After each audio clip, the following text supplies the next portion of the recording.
आइए सबसे पहले नजर डालते हैं आज की सुर्खियों पर। कोल्हान आयुक्त मनोज कुमार ने गोपाल मैदान में किया फ्लावर शो का उद्घाटन। 30 दिसंबर से 2 जनवरी तक चलेगा फ्लावर शो। बोनसाई, वेजिटेबल, गुलाब की कई प्रजातियां प्रदर्शनी में है शामिल। फ्लावर शो में हिस्सा ले रहे 29 शहरों से आए लोग। रणजी ट्रॉफी मैच में झारखंड की 9 विकेटों से शानदार जीत। सर्विसेज की पहली पारी के 367 रन के जवाब में झारखंड ने बनाए थे 551 रन। 183 रनों से पिछड़ी सर्विसेज की टीम दूसरी पारी में बना पाई 214 रन। जीत के लिए 31 रनों का पीछा करने उतरी झारखंड की टीम ने 9 विकेट से दर्ज की जीत। मां सरस्वती की 31 फीट ऊंची प्रतिमा के निर्माण में जुटे बंगाल के कारीगर। श्री श्री सार्वजनिक सरस्वती पूजा समिति बारीडी करवा रही प्रतिमा का निर्माण। शहरवासियों के आकर्षण का केंद्र होगी माता की अद्भुत प्रतिमा। 10 कारीगरों की टीम पिछले 20 दिनों से लगी है प्रतिमा निर्माण कार्य में। आइए बात करते हैं बिष्टुपुर स्थित गोपाल मैदान में फ्लावर शो के आयोजन की। जमशेदपुर हॉर्टिकल्चर सोसाइटी द्वारा गोपाल मैदान में आयोजित फ्लावर शो का शुक्रवार को कोल्हान आयुक्त मनोज कुमार ने फीता काटकर उद्घाटन किया। इस अवसर पर सोसाइटी की अध्यक्षा रुचि नरेंद्रन, टाटा स्टील के उपाध्यक्ष चाणक्य चौधरी सहित अन्य गणमान्य लोग उपस्थित थे।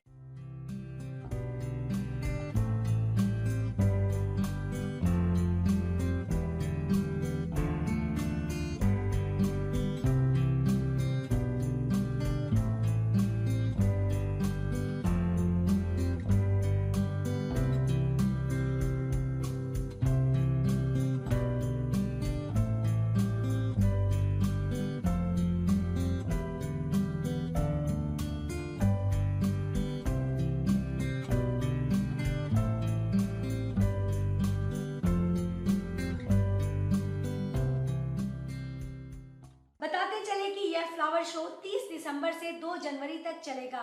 इस फ्लावर शो में अलग अलग कैटेगरी की प्रतियोगिता का आयोजन किया गया है, जिसमें कॉर्पोरेट, सोसाइटी और व्यक्तिगत स्तर पर स्पर्धाएं होंगी। जमशेदपुर हॉर्टिकल्चर सोसाइटी की अध्यक्षा रुचि नरेंद्रन ने कहा कि आमतौर पर वर्ष के अंत में फ्लावर शो का आयोजन किया जाता है, क्योंकि यह छुट्टियों का मौसम होता है। बच्चे और अभिभावक दोनों पेड़ पौधों की हरियाली का आनंद उठा सकते हैं। इससे लोगों को काफी सुकून मिलता है। यह फ्लावर शो में भाग लेने के लिए देश भर के 29 शहरों से फूलों के शौकीन अपने स्टॉल लगाकर लोगों का मन मोह रहे हैं। फ्लावर शो में बोनसाई, वेजिटेबल, गुलाब के कई तरह की प्रजातियां प्रदर्शनी में लगाई गई हैं। इस मौके पर चाणक्य चौधरी ने कहा कि कोरोना काल की वजह से पिछले 2 वर्षों से फ्लावर शो का आयोजन नहीं किया जा सका था। इस वर्ष फ्लावर शो में लोगों का उत्साह दिख रहा है। यह ऐसा आयोजन है जहां आपको एक स्थान पर विभिन्न प्रकार के फूलों की वैरायटी देखने को मिल जाएंगी। शहरवासी इस आयोजन में भाग लेने के लिए वर्ष भर से तैयारी करते हैं। उन्होंने कहा कि हर स्तर पर प्रतियोगिता का आयोजन किया जाता है, जिसमें हर आयु वर्ग के लोग भाग लेते हैं। इस फ्लावर शो में फूलों एवं पौधों के स्टॉल लगाए गए हैं, जहां लोग अपनी पसंद के पौधों की खरीदारी कर सकते हैं। Horticulture society Jamshedpur and Tata UISL के संयुक्त तत्वावधान में फ्लावर शो कार्यक्रम का आयोजन किया गया। ये फ्लावर शो जमशेदपुर के कैलेंडर में एक बहुत ही महत्वपूर्ण इवेंट रहता है। हर साल होता है और पिछले 32 सालों से हो रहा है। ये हमारा 32nd फ्लावर शो चल रहा है। बीच में 2 साल नहीं हुआ, तो आप देख रहे हैं कि अभी कितने जोश से सब लोग वेट कर रहे थे इस इवेंट का। और मैं समझती हूँ कि फूलों से, बागवानी से लोगों को एक सुकून मिलता है, एक शांति मिलती है। रोज़ की लाइफ जो इतनी बिजी है सबकी, तो थोड़ा सा रुक के, थोड़ा ठहर के, थोड़े कलर्स देखो, थोड़ा खुशबू देखो, सूंघो। हरियाली शायद मन को शांत करती है डेफिनेटली।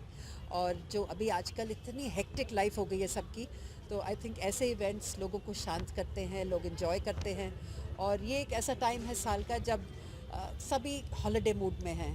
तो ये जो हमारा फ्लावर शो है, ये इस तरह से प्लान किया जाता है कि एंड ऑफ द ईयर हो हमेशा। और जब बच्चों को छुट्टियां हैं, फैमिलीज़ रिलैक्स्ड हैं, और फ्लावर शो में सबके लिए कुछ ना कुछ ज़रूर रहता है।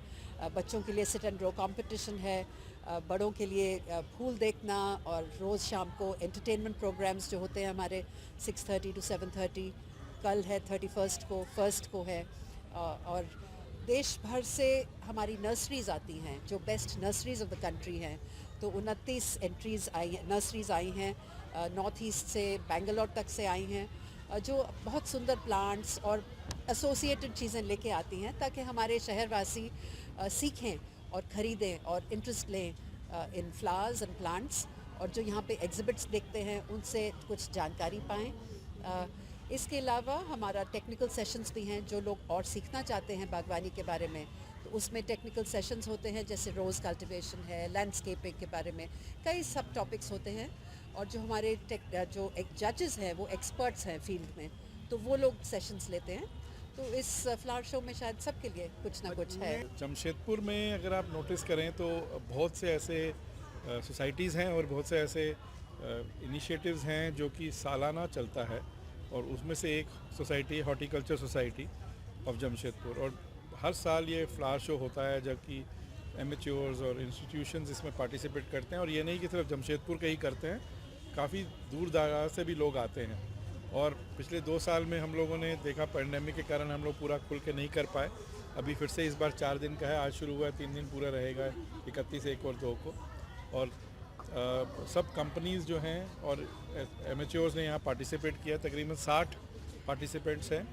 और सिर्फ फ्लावर शो ही नहीं है और कंपटीशन ही नहीं है, बाकी भी कुछ एक्टिविटीज़ और इनिशिएटिव्स हैं। और जो एंथुजियास्ट हैं नेचर के और फ्लावर्स के और प्लांट्स के, उनके लिए काफ़ी लर्निंग भी है एक दूसरे के साथ। और खुशी मुझे इस चीज़ की है कि आज जैसे लाइफ टाइम अचीवमेंट अवार्ड भी दिए गए, उसमें से हमारे कोई सीनियर एक्स कोलीग्स को एक दिया गया जो कि 25 साल पहले यहाँ से रिटायर होके गए थे, और उन्होंने बताया जो पेड़ उन्होंने लगाए थे आज वो पूरे कैसे खुल के पेड़ अच्छे बने हुए हैं और हम लोग उसका फ़ायदा उठा रहे हैं। इसीलिए हमको लगता है कि जो हम लोग अब पौधे लगा रहे हैं, जैसे 1,00,000 सवा लाख पौधा हम लोग हर साल लगाते हैं, वो कहीं जाके अगली पीढ़ी को फ़ायदा देगा। तो जमशेदपुर का जो एक हम लोग कहते हैं कि Jamshedpur is a clean city, green city and steel city, वो अभी भी कायम है और आगे भी चलता रहेगा। आइए बात करते हैं रणजी ट्रॉफी मैच में झारखंड की सर्विसेज की टीम पर 9 विकेट से शानदार जीत की। जमशेदपुर के किनन स्टेडियम में खेले जा रहे रणजी ट्रॉफी मैच में शुक्रवार को झारखंड की टीम ने सर्विसेज को 9 विकेट से हरा दिया। झारखंड के ऑलराउंडर अनुकूल को मैन ऑफ द मैच चुना गया। झारखंड को मैच जीतने के लिए 31 रनों का टारगेट मिला था। झारखंड ने ईशान किशन का विकेट गंवाते हुए 7.5 ओवर में जीत हासिल कर ली। किनन स्टेडियम में खेले जा रहे रणजी ट्रॉफी मैच में शुक्रवार को झारखंड की टीम ने सर्विसेज को 9 विकेट से हरा दिया। जीत के लिए 31 रनों के लक्ष्य का पीछा करने उतरी झारखंड की टीम ने महज 7.5 ओवरों में 1 विकेट खोकर आसानी से लक्ष्य हासिल कर लिया। झारखंड की ओर से अनुकूल राय ने ऑलराउंड परफॉर्म करते हुए मैच के दोनों पारियों में कुल 10 विकेट लिए और 57 रनों की शानदार पारी भी खेली। इधर सर्विसेज की दूसरी पारी 214 रनों पर सिमट गई। दूसरी पारी में झारखंड के गेंदबाज शहबाज नदीम ने 5 और अनुकूल राय ने 4 विकेट हासिल किया। वहीं अंतर्राष्ट्रीय ख्याति प्राप्त क्रिकेटर ईशान किशन की एक गलती के कारण झारखंड को मैच जीतने के बाद भी 2 पॉइंट का नुकसान हुआ। मैच जीतकर झारखंड ने कुल 5 पॉइंट हासिल किया है। अगर झारखंड की टीम 10 विकेट से मैच जीत जाती तो उन्हें 7 पॉइंट मिलते। दरअसल 31 रनों का आसान लक्ष्य हासिल करने झारखंड की ओर से ईशान किशन और कुमार देवव्रत ओपनिंग करने आए, लेकिन ईशान किशन ने छक्का लगाने के प्रयास में अपना विकेट गंवा दिया। ईशान दोनों पारियों में कुछ कमाल नहीं कर पाए और मात्र 13 रन ही बना पाए। वहीं दूसरी ओर मैच खत्म होने के बाद झारखंड के खब्बू बल्लेबाज सौरभ तिवारी का जन्मदिन सेलिब्रेट किया गया, जबकि ईशान किशन द्वारा बांग्लादेश के खिलाफ लगाए गए शानदार दोहरा शतक भी सेलिब्रेट किया गया। दोनों ही बल्लेबाजों ने केक काटा। जानकारी हो कि सौरभ तिवारी ने झारखंड की ओर से पहली इनिंग में बल्लेबाजी करते हुए शानदार शतकीय पारी खेली थी। उंगली में चोट के बावजूद भी उन्होंने 167 रनों की जबरदस्त पारी खेली। आइए बात करते हैं श्री श्री सार्वजनिक सरस्वती पूजा समिति बारेली द्वारा बनवाई जा रही 31 फीट ऊंची माता सरस्वती प्रतिमा की। श्री श्री सार्वजनिक सरस्वती पूजा समिति बारेली द्वारा सरस्वती पूजा आयोजन को भव्य बनाने के उद्देश्य से मां सरस्वती की 31 फीट ऊंची प्रतिमा का निर्माण कराया जा रहा है। यह पूजा शहरवासियों के आकर्षण का केंद्र होगा। प्रतिमा निर्माण के लिए बंगाल के बांकुड़ा से कलाकारों को विशेष रूप से आमंत्रित किया गया है। इस संबंध में पूजा कमेटी के मुख्य संरक्षक प्रहलाद लोहरा ने बताया कि कोल्हान सहित पूरे झारखंड में पहली बार 31 फीट की माता की प्रतिमा का निर्माण किया जा रहा है। सरस्वती पूजा का भव्य आयोजन बारेडी ट्रांसपोर्ट ग्राउंड में किया जाएगा। मूर्तिकार सुबोध चंद्र गोराई ने बताया कि इतनी बड़ी प्रतिमा का निर्माण उनके द्वारा पहली बार किया जा रहा है। इस निर्माण कार्य में 10 कारीगर पिछले 20 दिनों से कार्यरत हैं। एक सवाल के जवाब में सुबोध गोराई ने बताया कि इस प्रतिमा के निर्माण में लगभग 1.5 माह का समय लगेगा। वहीं प्रतिमा निर्माण के लिए मिट्टी बंगाल से लाई गई है। पूजा कमेटी के अध्यक्ष सत्यजीत गोराई ने बताया कि पूजा के दौरान विभिन्न सांस्कृतिक कार्यक्रम का आयोजन भी किया जाएगा। तो मैं सरस्वती माँ को प्रणाम करूंगा कि झारखंड में, बिहार में से छोड़ के इस जगह में यहाँ पहुँच के इस स्थान में अपने स्थान बनाया, ये हमने सोचा भी नहीं था कि ऐसे हम लोग कभी करेंगे बोल के। लगातार हम लॉकडाउन का पहले से हम लोग इस चीज़ का तुलना कर रहे थे, बोल रहे थे कि हम लोग कैसे करना है, क्या करना है, क्योंकि बड़ा सा पूजा करना है। तो पूजा हम लोग सरस्वती माँ का हम लोग सोचे, क्योंकि छोटा सा आया था, तो हमने सोचा कि ऐसा क्यों रहे कि झारखंड बिहार के सभी कोई जाने की इस पूजा, इस माहौल का, इस मतलब बस्ती का और जमशेदपुर का बारे जाने की पूजा का नाम से। तो हमने सभी को मिलकर 31 फुट का सरस्वती माँ का पूजा हम लोग अपना स्थापित कर दिया है। कहाँ पे ये मूर्ति स्थापित हो रही है, पूजा कहाँ पे होगी? ये पूजा हम लोग विद्यापति नगर बिरसा मुंडा टाउन और ट्रांसपोर्ट नगर के समीप हम लोग यहाँ पर कर रहे हैं। और पूजा कब है? और जब विसर्जन, इतनी बड़ी मूर्ति आप बना रहे हैं, तो विसर्जन कैसे करेंगे? हम लोग पूजा 26 तारीख को पूजा है, उससे पहले हम लोग 25 या 24 तारीख को उद्घाटन है, जो माननीय हमारे सरकार जी आएंगे। तमाम विधायकगण, अतिथिगण, नेतागण, मंत्रीगण सभी को यहाँ पर उपस्थित रहेंगे उद्घाटन के दिन। और 26 तारीख को हमारे यहाँ सरस्वती माँ का पूजन होगा और लगातार 4 दिन 5 दिन सांस्कृतिक कार्यक्रम भी होगा, बच्चों लोग खेलकूद भी होगा, डॉक्टर लोग का सम्मानित होगा, मजदूर लोग सम्मानित होगा, टीचर लोग सम्मानित होगा और बच्चे लोग का वगैरह खिलौना तनाव प्रतियोगिता में हम लोग यहाँ मूर्ति बनाने में अभी लगभग 1-1.5 महीने से पहले से हम लोग तैयारी कर चुके हैं। ये कारीगर हमारे कलकत्ता बंगाल से हैं यहाँ से, और अभी लगे हैं और हम लोग को 20 तारीख तक पूरा हैंड ओवर देने के बाद हो गई है से पहले।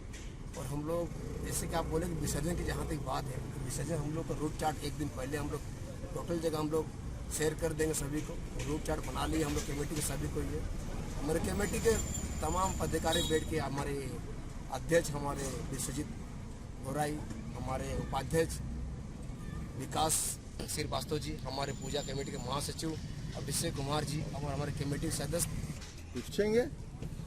राज्य में कोविड को भी लेके गाइडलाइन जारी की गई है और पूजा का माहौल भी आने शुरू हो जाएगा, तो क्या ऐसा क्या तैयारी रहेगा? हमारे कोविड को देखते हुए हमारी गाइडलाइन यही है कि हम तमाम जितने भी मेंबर हैं, प्रत्येक आदमी को मास्क हम लोग उपाय करेंगे और वितरण भी करेंगे हम लोग, ताकि कहीं पर किसी चीज़ का दुर्घटना ना हो और कोविड से दिक्कत ना हो। हमारे मेंबर्स ऑलरेडी हम लोग बात कर चुके हैं। जब से हमारे कोरोना का नाम से भी जिस तरह से प्रचार हो रहे, उसका पहले से अभी हमारे मिस्त्री से लेकर हमारे कारीगर सभी को हम लोग मास्क पहनने का ऑर्डर दे दिए हैं। और गाइडलाइन की जहाँ तक बात है, अगल बगल दूरी डिस्टेंस हम लोग बना कर रहेंगे, सोशल डिस्टेंस बना कर रहेंगे। और अगर जो भी हमारे असुविधा होंगे उनको भी सहयोग के लिए हमारे किट का व्यवस्था भी किया गया है। कोरोना काल के लिए बगल में हम लोग का सैनिटाइजर की व्यवस्था किया गया है, हाथ धोने की व्यवस्था किया गई है और हमारे मेडिकल का भी व्यवस्था किया था। किसी को भी कुछ दिक्कत हो तो उनके लिए एम्बुलेंस के साथ भी उनका व्यवस्था किया। माँ सरस्वती की प्रतिमा कोलार में पहली बार इतनी बड़ी प्रतिमा कमेटी के द्वारा बनाई गई, कौन सा कमेटी है, नाम बताइएगा और पूरा डिटेल। ये हम लोग का 31 फीट सरस्वती सार्वजनिक सरस्वती पूजा कमेटी है, जो ट्रांसपोर्ट ग्राउंड बारेडी विद्यापति नगर में है। और ये मूर्ति करीब हम लोग का झारखंड में 31 फीट सबसे ऊंचा मूर्ति बनने जा रहा है। और ये मूर्ति को बनाने के लिए लागत करीब 1.5 लाख रुपए का लागत से मूर्ति बन रही है। और कारीगर जो है हमारे बांकुड़ा के है, गोविंदपुर में इनका वर्कशॉप है, सुबोध चंद्र गोराई जी जो हैं, हम लोग वो बना रहे हैं मूर्ति को। और ये मूर्ति करीब 1.5 महीने में तैयार हो जाएगा। और साथ ही हम लोग क्या है, पूजा में जो भी है कार्यक्रम 5-6 दिन का कार्यक्रम रखे हैं और मेला का भी हम लोग आयोजन कर रहे हैं पूजा में। और साथ ही साथ जो भी कोविड का नियम अभी हम लोग का आ रहा है, सब साथ ही साथ हम लोग उसमें क्या करेंगे, उस पर सैनिटाइज़र का, मास्क का, सबका वितरण करेंगे। अभी जो भी हम लोग के मेंबर्स हैं सबको हम लोग प्रोवाइड करेंगे, ताकि कोरोना से हम लोग दूर रह सके, सेफ रह सके। ये हमारा कमेटी की तरफ से सबको पूजा जैसे। ये मूर्ति में खास ये है कि एक तो ये बृहत आकार से है, 31 फीट का हाइट होगा। इसका पीछे जो कारीगरी होगा या माँ का जो ऑर्नामेंट दिया जाएगा, एक खास करके देखने का होगा जो आदमी को आकर्षित करेगा।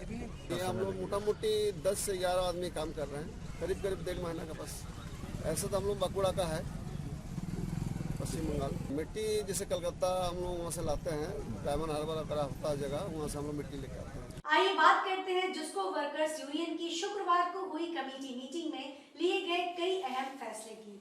जुस्को श्रमिक यूनियन की शुक्रवार को हुई कमेटी मीटिंग में कई अहम फैसले लिए गए। इस मौके पर खेल अधिकारी और तैराक को यूनियन द्वारा सम्मानित किया गया।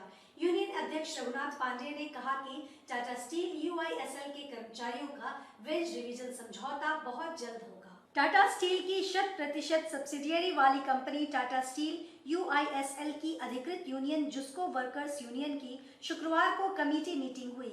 इस मीटिंग में तमाम कमेटी मेंबर एवं ऑफिस बेयररों ने अपने मुद्दों को उठाया।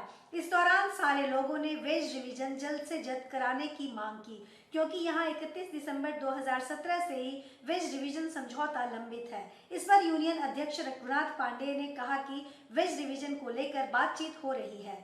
MGB कितना हो रहा है यह नहीं बता सकते हैं। पिछली बार 15% MGB मिला था। इस पर कमेटी मेंबरों ने मांग रखी कि कम से कम 18% MGB तो होना ही चाहिए। इन लोगों को यह बताया गया कि चूंकि 2017 से वेज रिवीजन लंबित है, इस कारण तत्काल समझौता कराया जाए। यह भी कहा गया कि 2017 से 7 साल के लिए वेज रिवीजन समझौता होगा। एरियर की राशि भी कर्मचारियों को दिलाई जाएगी, लेकिन समझौते के बिंदुओं पर कोई जानकारी देने से अध्यक्ष रघुनाथ पांडे ने इनकार कर दिया।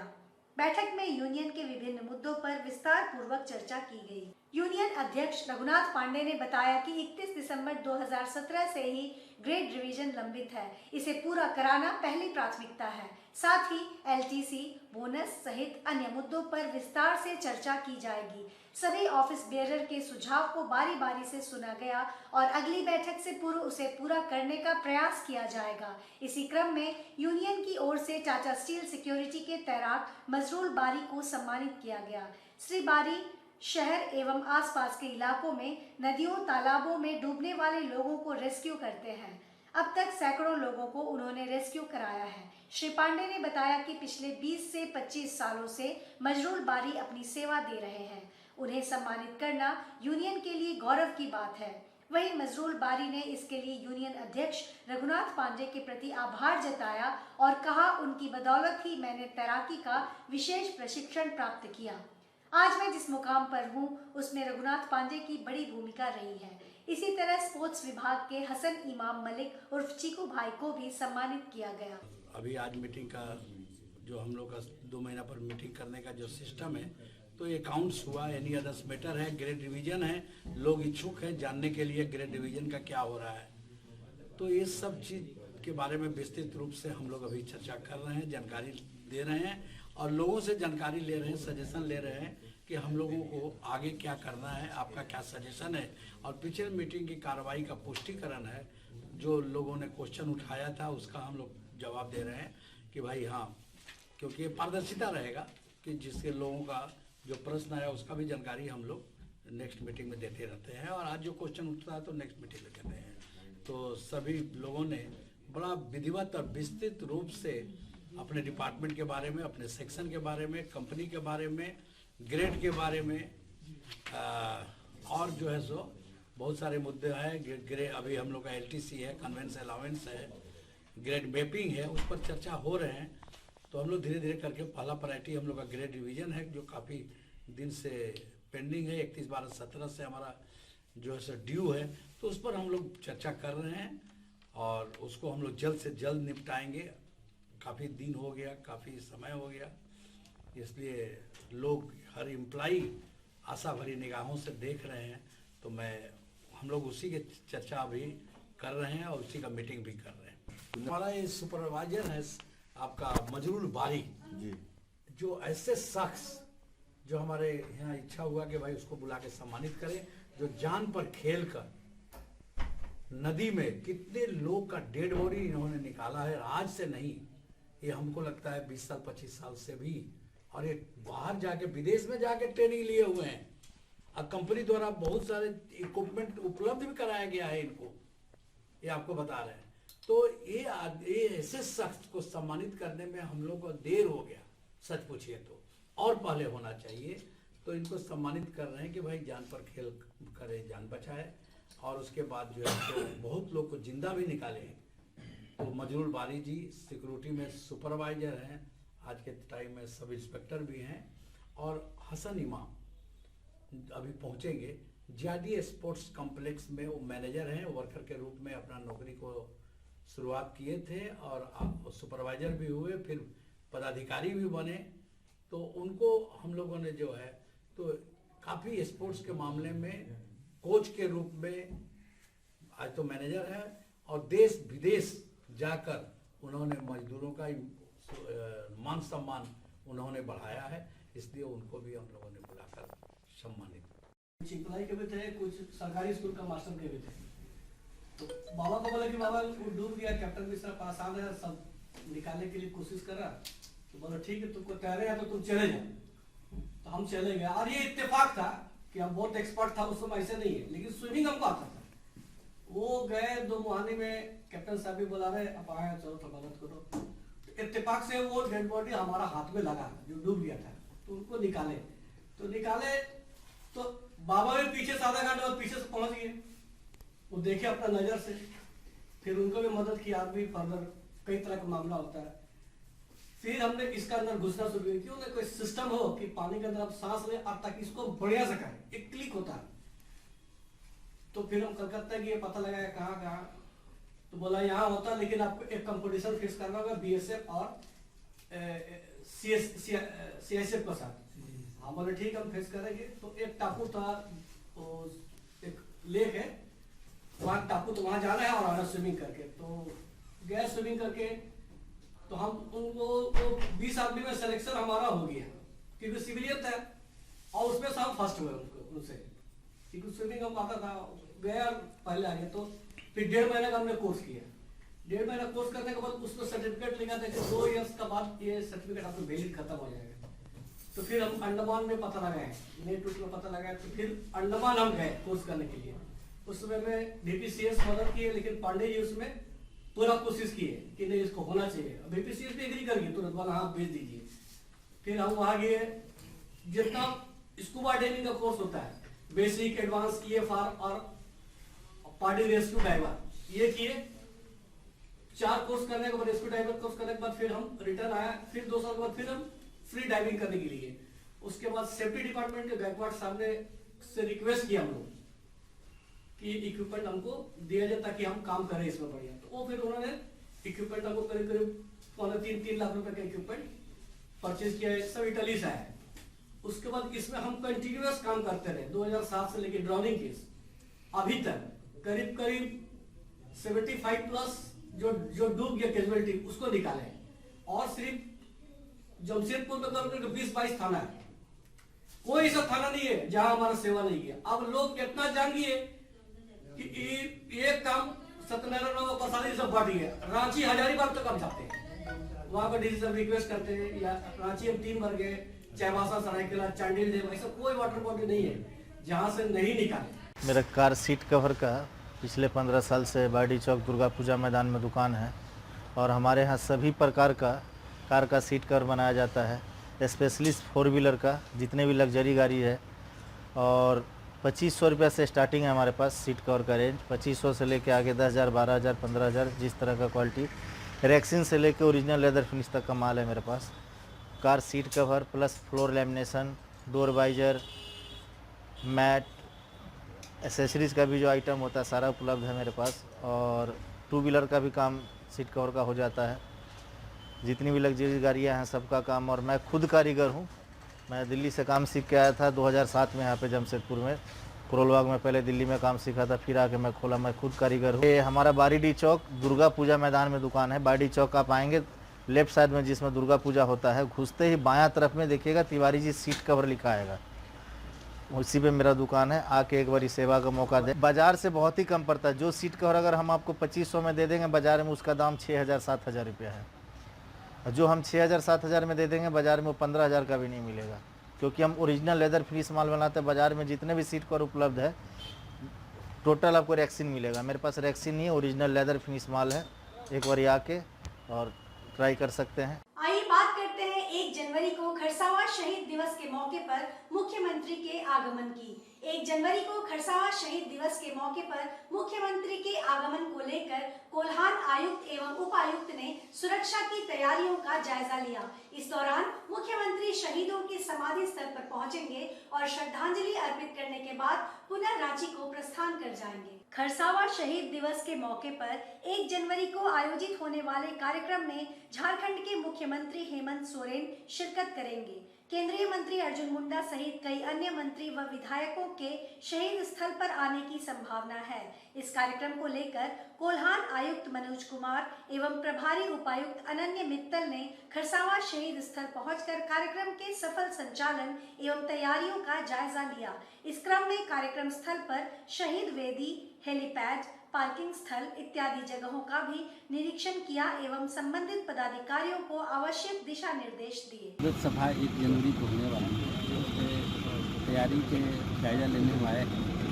इसमें हमने देखा है कि प्रशासन के द्वारा सारी मुकम्मल व्यवस्था की गई है और कमेटी के लोग बहुत सीरियसली इस पर काम कर रहे हैं। बहुत ही शांति ढंग से और बहुत ही सादगी से ये शहादत दिवस मनाया जा रहा है। इसमें मुख्यमंत्री जी के मुख्यमंत्री जी आएंगे, उनकी सुरक्षा और समाज के लोगों के जो आस्था है मन में, जो प्यार है शहीदों के प्रति, उसको वो प्रदर्शित करेंगे और हम लोग चाह रहे हैं कि शांतिपूर्वक संपन्न हो। इसकी सारी व्यवस्था मुकम्मल करेंगे। आइए बात करते हैं न्यू उलीडी में गरीबों के बीच कंबल वितरण किए जाने की। न्यू उलीडी स्थित AJK हाई स्कूल के नजदीक मानगो में कंबल वितरण कार्यक्रम का आयोजन किया गया, जिसका उद्देश्य भीषण ठंड से गरीब लोगों को निजात दिलाना है। इस मौके पर गरीबों के बीच कंबल वितरण किए जाने के बाद समाज सेवी अविनाश सिंह राजा ने कहा कि मजबूर व असहाय लोगों को राहत प्रदान करने के मकसद से कंबल वितरण किया गया है। शुक्रवार को कम से कम 150 कंबल का वितरण किया गया है। आने वाले दिनों में रक्तदान, हेल्थ चेकअप जैसे अन्य समाज सेवा से जुड़े कार्यक्रम आयोजित किए जाएंगे। इस मौके पर अविनाश सिंह राजा की मां उर्मिला सिंह भी मौजूद थी। कार्यक्रम में हिंदू युवा वाहिनी के जिलाध्यक्ष सतीश सिंह, जिला उपाध्यक्ष मृत्युंजय सिंह, सोनी सिंह, वीरू सिंह बिष्ट, उलीडी मंडल अध्यक्ष शंभू पासवान, उपेंद्र शर्मा और जिला कार्य समिति सदस्य अभिषेक करण, मोहित, निशांत भी उपस्थित थे। इसके अलावा कार्यक्रम में कुंदन सिंह, चंदन सिंह, मनोहर कालिंदी जैसे अन्य गणमान्य लोग भी मौजूद थे। अपने मानगो वासियों और शहरवासियों को आने वाले नव वर्ष की बहुत बहुत शुभकामनाएं देना चाहूँगा और साथ ही जितने भी मीडिया कर्मी आए हैं उनको भी आने वाले नव वर्ष की शुभकामनाएं दूंगा। और आज यहाँ पे हम लोगों के द्वारा कंबल वितरण का कार्यक्रम रखा गया था। आप सब देख रहे हैं जिस तरह से ठंड बढ़ रही है और आने वाले समय में उम्मीद कर रहे हैं कि इससे ज़्यादा ठंड होने वाली है। तो जितने यहाँ पे लोग ज़रूरतमंद हैं तो हम लोगों ने अपने द्वारा इन लोगों को कंबल बांटने का काम किया है जिससे उनको ठंड में बचाव हो। कितने लोगों को कंबल बांटा गया? करीब मुझे लगता है कि 150 से 200 लोगों को अभी आज कंबल यहाँ बांटा गया है। और आगे ऐसे क्या क्या कार्य करेंगे? आगे हम लोग अभी ब्लड डोनेशन कैंप लगाने का प्रोग्राम है, हेल्थ कैंप है, आई कैंप है और इन तरह का काम जो जितने भी ज़रूरतमंद हैं उन तक हम लोग पहुँचने की कोशिश करेंगे। नव वर्ष की सबको शुभकामना और ज़रूरतमंद लोगों को हम लोग चाहेंगे कि जितनी उनकी ज़रूरत हो उसके हम लोग पूरा करें और पूरा करने की कोशिश करेंगे। आज किए हैं और फिर करेंगे हम। आइए बात करते हैं पचमदा के बनकुचिया गांव के बीच पेड़ में लगी भीषण आग की। पचमदा प्रखंड में बनकुचिया ग्राम के माझी टोला में आबादी के बीच एक पेड़ में आग लग जाने के बाद अफरा तफरी मच गई। सघन आबादी वाले इस गांव के बीच पेड़ में लगी आग के फैलने की आशंका बढ़ने लगी थी। सूचना मिलते ही सक्रिय हुई जिला प्रशासन की टीम ने फायर ब्रिगेड की टीम बुलाई और देर रात 1.5 घंटे की मशक्कत के बाद आग पर काबू पाया गया। जानकारी के मुताबिक देर रात 1:45 बजे अंचलाधिकारी को आग लगने की सूचना मिलने पर वे तत्काल कमरपुर थाना प्रभारी के साथ मौके पर पहुंचे। जिस पेड़ में आग लगी थी उसके चारों तरफ कई घर थे। आग के फैलने पर जान माल की क्षति हो सकती थी। पेड़ के ऊपर से ही बिजली का 440 वोल्ट का तार भी गुजरा था। आग लगने के उपरांत भी उस तार में बिजली का प्रवाह हो रहा था, जिससे और गंभीर क्षति हो सकती थी। तत्काल सीओ द्वारा बिजली विभाग के अभियंता को दूरभाष के माध्यम से सूचना दी गई एवं उस क्षेत्र की बिजली बंद कराई गई। साथ ही जमशेदपुर में अग्निशमन विभाग से संपर्क कर अग्निशमन वाहन बुलाया गया। देर रात 2 बजे से रात 3:30 तक इस राहत बचाव कार्य के साथ आग पर काबू पाया गया। सीओ पचंदा ने कहा कि पुलिस बल, अग्निशमन विभाग एवं स्थानीय लोगों के सहयोग से चलाए गए राहत बचाव कार्य में किसी भी तरह से जान माल की क्षति नहीं हुई तथा बिना किसी नुकसान के आग पर काबू पाने में सफलता मिली। आज के इस बुलेटिन में बस इतना ही। हम फिर हाजिर होंगे कुछ और नई खबरों के साथ। तब तक के लिए SCCN न्यूज की पूरी टीम की ओर से मुझे दीजिए इजाजत। नमस्कार।